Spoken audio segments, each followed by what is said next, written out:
The camera was clicking, the flash was blinding, and my mother-in-law, Eleanor, was smiling like a woman who had just successfully cleansed her bloodline. We were standing on the manicured lawn of the Henderson estate, a sprawling historic property in Connecticut that my husband's family treated like their private kingdom. It was the annual family portrait, the one that hung in the grand foyer, the one that went out to 300 wealthy associates every Christmas. Everyone was there in matching ivory linen. I was standing next to my husband, David, holding our 4-year-old daughter's hand. Then, Eleanor raised her manicured hand, stopping the photographer mid-frame. Her voice didn't shake. It was smooth, sharp, and perfectly audible to all 40 relatives standing on the risers. "Rachel, darling, could you step out for just a moment? We want to get one with just the actual asterisk Hendersons. You understand, don't you, for the archive?" The silence that followed was heavy, suffocating, and absolute. Nobody blinked. Nobody spoke up. David, the man whose ring was on my finger, slowly shifted his eyes to the ground, gently loosening his grip on my hand. He didn't say a word. He just let go. I was marched off that platform in front of 40 smirking cousins, aunts, and uncles, treated like a temporary servant who had accidentally wandered into the frame of a royal portrait. What Eleanor didn't know as I walked away, my heels sinking into her pristine grass, was that the very ground she was standing on no longer belonged to her. In exactly 48 hours, the eviction notice sitting in my encrypted email folder was going to hit her mahogany desk. And the actual Hendersons were about to find out exactly who had been paying for their illusion of royalty. They thought I was just the quiet girl from the working-class side of town, the graphic designer who married into their old money prestige. They had no idea that while they were busy spending their dwindling inheritance on country club memberships and luxury cars, I had spent the last 3 years quietly acquiring the distressed debt of Henderson Holdings, LLC, through a blind trust. By the time the next family reunion rolled around, the seating arrangements wouldn't just change. They would be entirely up to me. They were currently panicking behind closed doors, sending frantic, unanswered emails to an anonymous corporate entity, completely unaware that the monster destroying their legacy was sitting right across from them at the dinner table, passing the gravy. The walk from the photo risers to the guest cottage was the longest 300 yards of my life. I could hear the immediate, collective sigh of relief behind me, followed by the crisp, synchronized click of the camera shutter resuming. They didn't even wait for me to get out of sight. When I reached the cottage, I looked in the mirror. My face was burning hot, a deep, humiliated crimson. For 5 years, I had endured the subtle jabs. Eleanor leaving me off the group chat for family dinners. David's sister, Beatrice, gifting me cheap, synthetic sweaters at Christmas while handing everyone else designer silk. Laughing about how she knew I preferred practical things. I had endured the quiet snickers at brunch when I didn't know the specific layout of the yacht club in Martha's Vineyard. But this was public execution by exclusion. An hour later, David walked into the cottage, adjusting his ivory linen collar. He didn't look at me. Instead, he went straight to the mini fridge, pulled out a sparkling water, and sighed. "Look, Rachel, don't make a big deal out of this. Mom is just very particular about the archival photos. It's an old money thing. You're making it weird by brooding in here." "An old money thing?" I asked, my voice terrifyingly calm. "David, she asked your brother's fiancé of 3 weeks to stay in the photo. They aren't even married. I've been your wife for 5 years." "I gave birth to your daughter." David shrugged, taking a sip. "Well, Chloe comes from the Greenwich Chloes. It's different. Just drop it, okay? We're about to have the grand dinner. Just put on a smile and come outside." I looked at my husband, this man who had promised to protect me, who was currently acting as a spokesperson for the cartel that had just stripped me of my dignity. I realized then that a parasite doesn't care about the host. It only cares about the blood. The Hendersons were parasites living on a reputation that was nothing but a hollow shell. They had no idea that the foundation of their entire lifestyle was about to crumble in less than 48 hours, and I was the one holding the demolition switch. To the world, the Hendersons were indestructible. They were the founders of Henderson Shipping and Logistics, a century-old empire.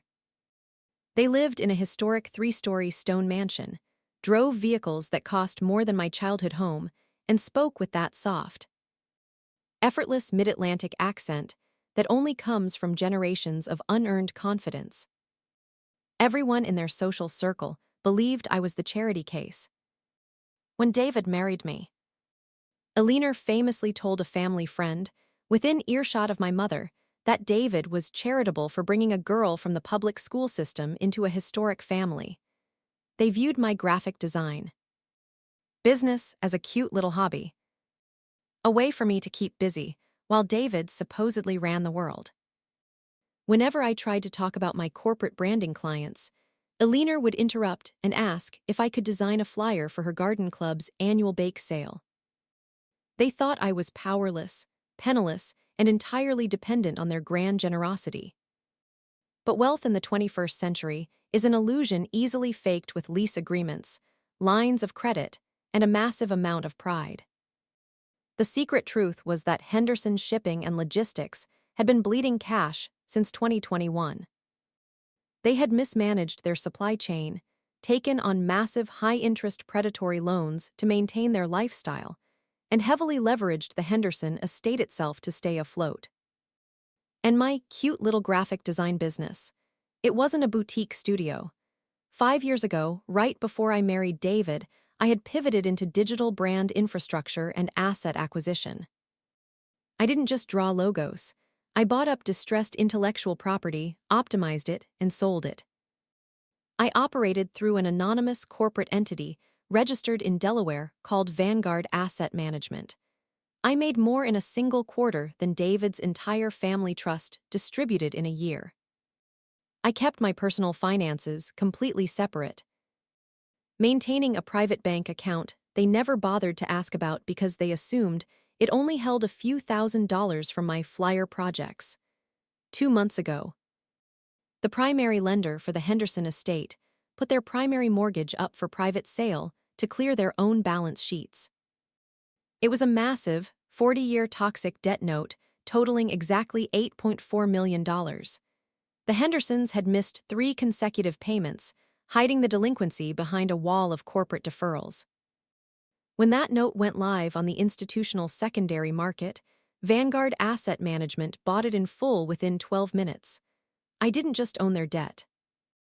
I owned the dirt under Alina's prized hydrangeas, and the clock on their cure period was ticking down to zero at exactly 9:00 a.m. on Monday morning. Monday morning arrived with a crisp, brutal clarity.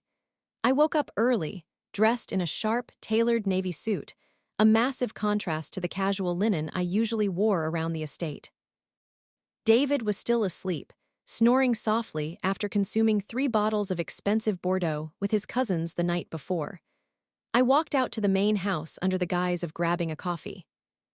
In the dining room, Alina was sitting at the head of the long mahogany table, surrounded by stacks of financial documents, her face pale beneath her morning makeup.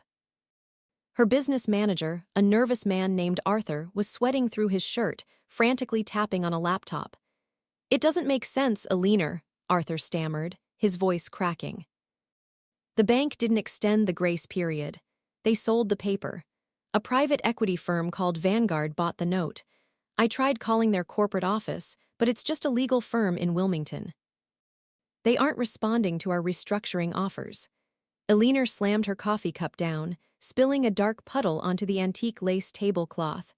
"Then offer them more interest. Tell them who we are. We are the Hendersons. We don't get bought out by faceless entities.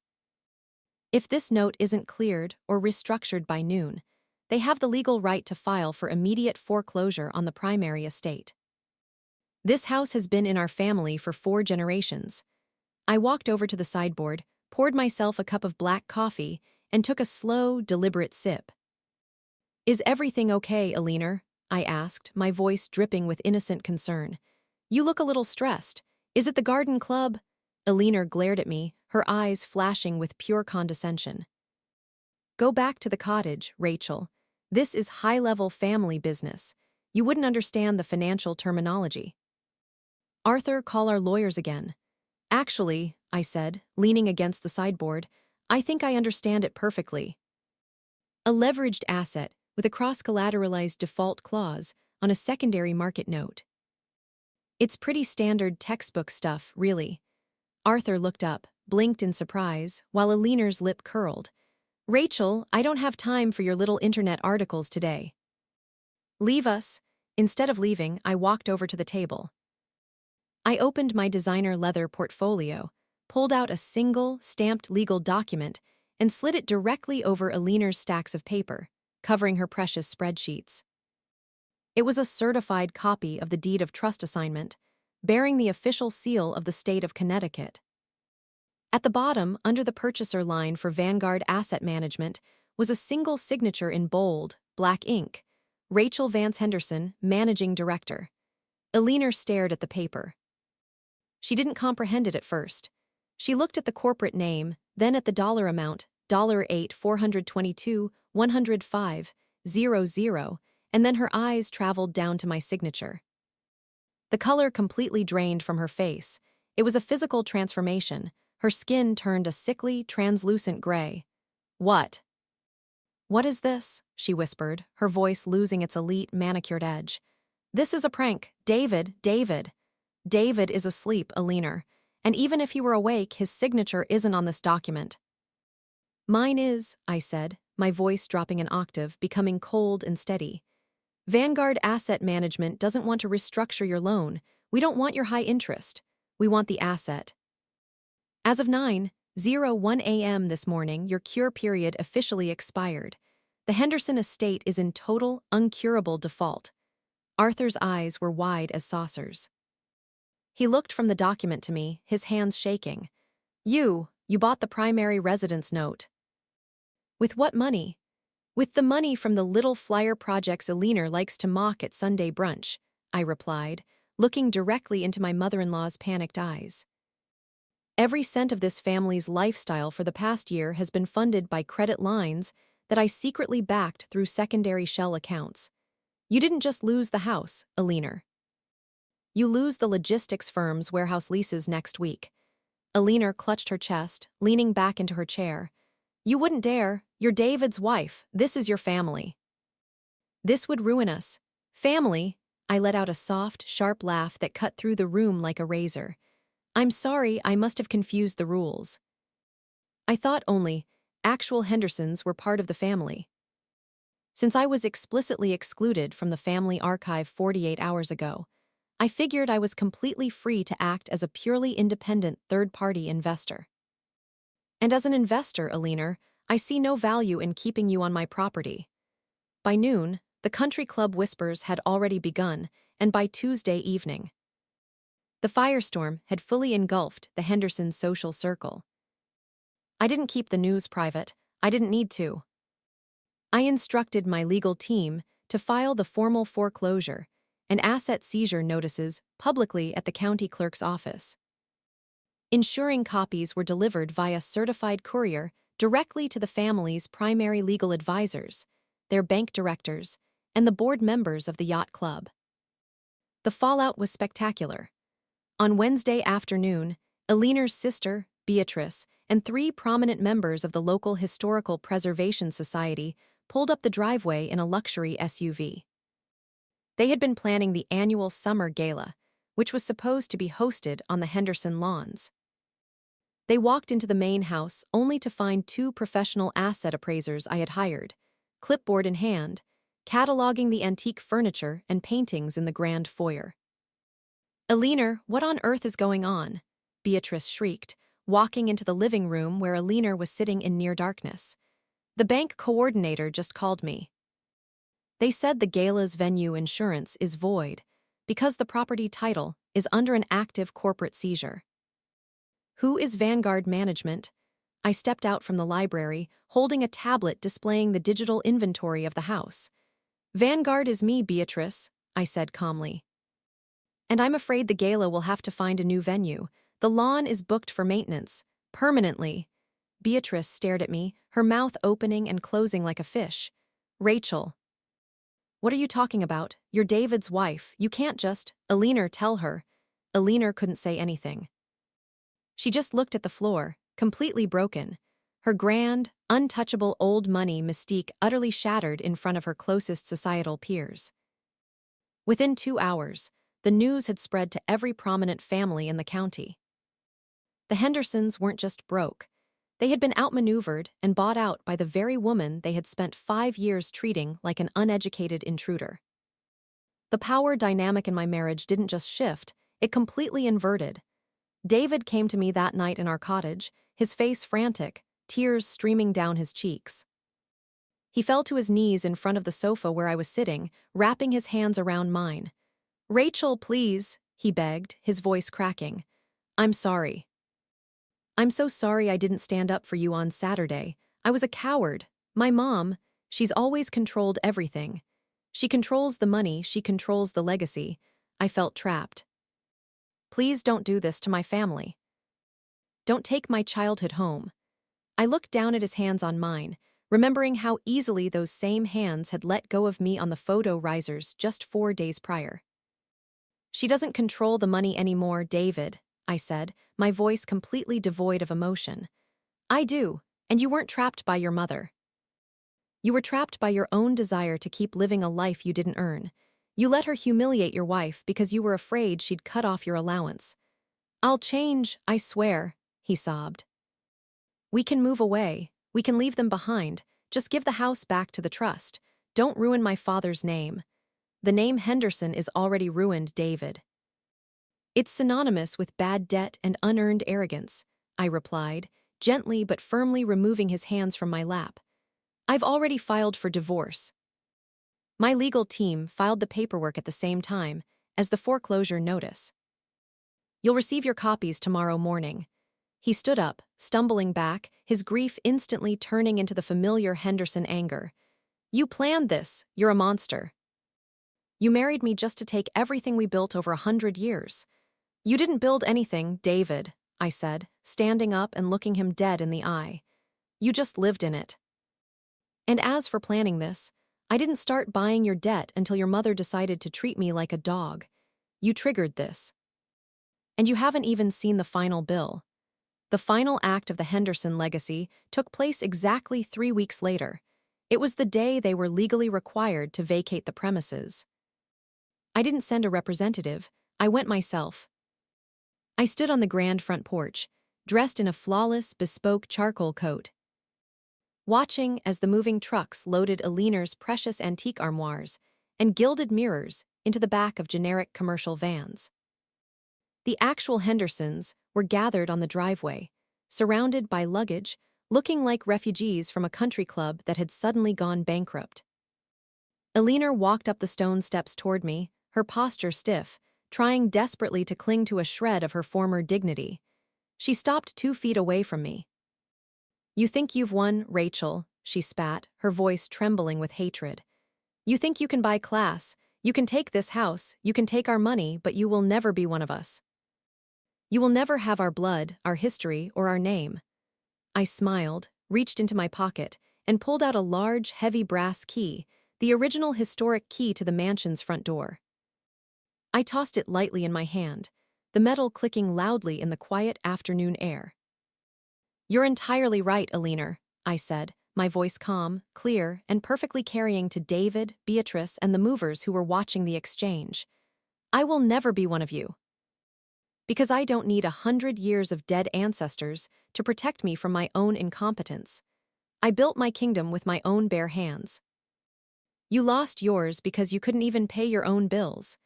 I stepped past her, walking down the steps toward my waiting vehicle. Before I reached the door, I turned back to face the entire family one last time. "Oh, and Alina," I added, pulling a high-resolution, glossy printout from my portfolio. It was the family portrait from 3 weeks ago, the one she had me kicked out of. Only, my team had digitally altered it. Alina, David, and Beatrice had been completely edited out, replaced by a clean, modern digital render of the estate's new corporate logo. "I found the archival photo you were so worried about." "Don't worry. I made sure to update the archive for the new owner. The Hendersons scattered across the state, moving into modest, rented apartments they could barely afford on David's diminished salary as a mid-level logistics consultant. The grand shipping empire was dismantled, its profitable routes absorbed by my firm, its name erased from the corporate registers. They became a cautionary tale in the elite circles they once ruled, the family that got wiped out because they underestimated the quiet woman at the edge of the frame. From now on, when people look at this estate, they won't remember the Hendersons. They'll remember the woman who bought them out of their own picture.